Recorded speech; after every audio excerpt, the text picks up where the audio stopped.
میں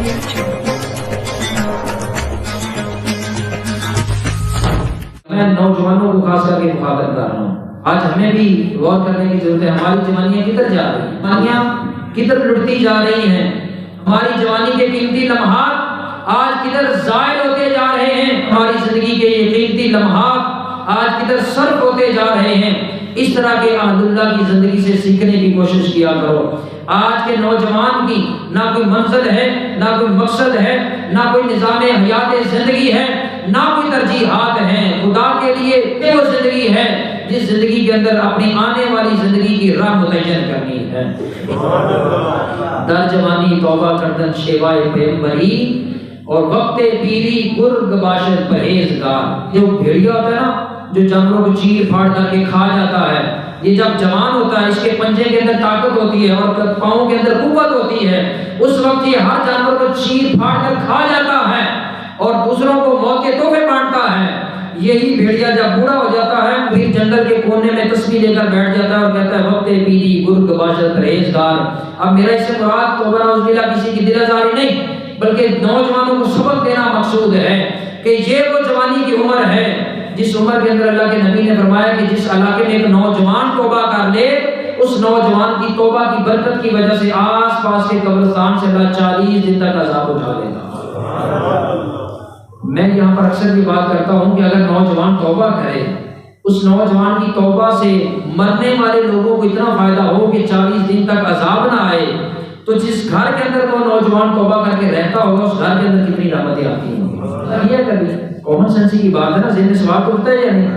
ایک نوجوان کی توبہ سے مرنے والوں کو اتنا فائدہ ہوتا ہے کہ 40 دن تک عذاب نہیں آتا، تو جس گھر کے اندر نوجوان توبہ کر کے تائب نوجوان رہتا ہوگا، اس گھر میں اللہ کی رحمت کتنی آتی ہوگی، برکت کتنی آتی ہوگی، اللہ رب العزت کے انوار و تجلیات کس قدر برستی ہوں گی اس گھر میں جس میں تائب نوجوان رہتا ہوگا۔ لیکن سوال پھر وہیں پر آ کر کھڑا ہوتا ہے کہ نوجوانوں کو توبہ کروائے گا کون؟ توبہ کے راستے پر ان کو لے کر آئے گا کون؟ توبہ کی ترغیب انہیں دلائے گا کون؟ آج کے نوجوان کے پاس تو فرصت نہیں ہے۔ آج کے نوجوان کو تو فرصت ایک لمحہ بھی اللہ کے راستے پر آنے کی نہیں ہے۔ ترجیحات بھی مختلف ہیں، مصروفیات بھی مختلف ہیں۔ نہ ماں باپ کا کہنا، نہ استاد کا کہنا، نہ محلے کے امام مسجد کا کہنا، بات ماننی کسی کی بھی نہیں، تعلیم لینی کسی سے بھی نہیں، سیکھنا کسی سے بھی نہیں، پھر امید رکھنی کہ ہمارے گھر میں جناب رحمتیں اور برکتیں آئیں گی۔ تو خدا کے لیے میں بھی ایک باپ ہوں، آپ میں بھی بہت سارے باپ بیٹھے ہیں، فیصلہ کریں کہ بچوں کو کس راستے پہ لے کے جانا ہے۔ ماں باپ اپنی ترجیحات بدلے۔ ماں باپ آج یہ گلے کرتا ہے، شکوے کرتا ہے کہ اولاد کہنا نہیں مانتی۔ آج اولاد ہمیں ڈر لگتا ہے کیونکہ ہماری یہ فیلڈ ہے، درجنوں لوگ اپنے مسائل بیان کرتے ہیں۔ ماں باپ اولاد سے بات منوانے کے لیے یا اسکول کے ماسٹروں کے پاس جاتے ہیں یا مسجد کے امام کے پاس آتے ہیں کہ استاد جی ہم نے یہ بات بچے سے کہنی ہے اور ہم چاہتے ہیں کہ یہ آپ کی زبان سے انہیں کہی جائے۔ کہا جاتا ہے کہ آپ ان کے باپ ہیں، ان کو پیدا کیا ہے، پرورش کی ہے، پڑھایا لکھایا ہے، ان کی ضروریات پوری کی ہیں، ہم سے زیادہ تمہارا حق ہے، تم کیوں نہیں کہتے؟ تو جواب ان کی خاموشی کا جواب ہوتی ہے۔ خاموشی کیا ہے؟ باجی کی دسیے تو نوجوان اولادوں گل کرنے کوئی واہ نہیں رہے گی، عام طور پہ یہ جواب ہوتا ہے۔ تو خدا کے لیے اپنی اصلاح کرنے، جیسا کرنا ویسا کرنا۔ جو آج اپنے ماں باپ کو اس وجہ سے لاجواب کر دے کہ ماں باپ تمہاری نافرمانی کی وجہ سے تمہیں وصیت کرنا چھوڑ دیں، اللہ کی عزت و جلال کی قسم کھا کے ممبر پر بیٹھ کر کے بات کر رہا ہوں، جب تک اللہ تمہیں تمہاری اولاد سے ذلیل نہیں کر دے گا تمہیں موت نصیب نہیں ہوگی۔ یہ پڑھی لکھی تاریخی بات ہے۔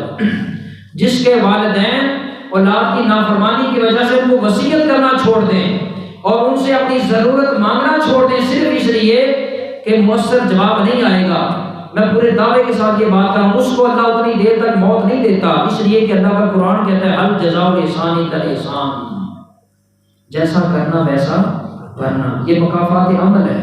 میں نے اپنی زندگی میں بڑے بڑے لوگ ایسے دیکھے ہیں جنہوں نے صرف ماں باپ کی خدمت کر کے اتنا بلند مقام پایا کہ بڑے بڑے افسر بھی ان کو سلوٹ کرتے نظر آتے ہیں، صرف ماں باپ کی خدمت کر کے اور ماں باپ کی بات مان کے جنہوں نے یہ مقام پایا۔ اور بڑے بڑے ایسے بھی دیکھے اتنی ڈگریوں کے ڈھیر ہیں ان کے پاس، تعلیم پڑھ پڑھ کر سر سفید اور اتنی موٹی موٹی آنکھوں پر چشمے اور اینکیں لگ گئی پڑھ پڑھ کر، مغز جو تھا وہ پڑھ پڑھ کر جو زنگ آلود ہو گیا، ڈگریوں کے انبار لگے ہوئے ہیں، لیکن در بدر ٹھوکریں کھاتے ہیں، اس لیے کہ زندگی میں دو ہی ہستیاں تھی، ایک ماں تھی دوسرا باپ تھا۔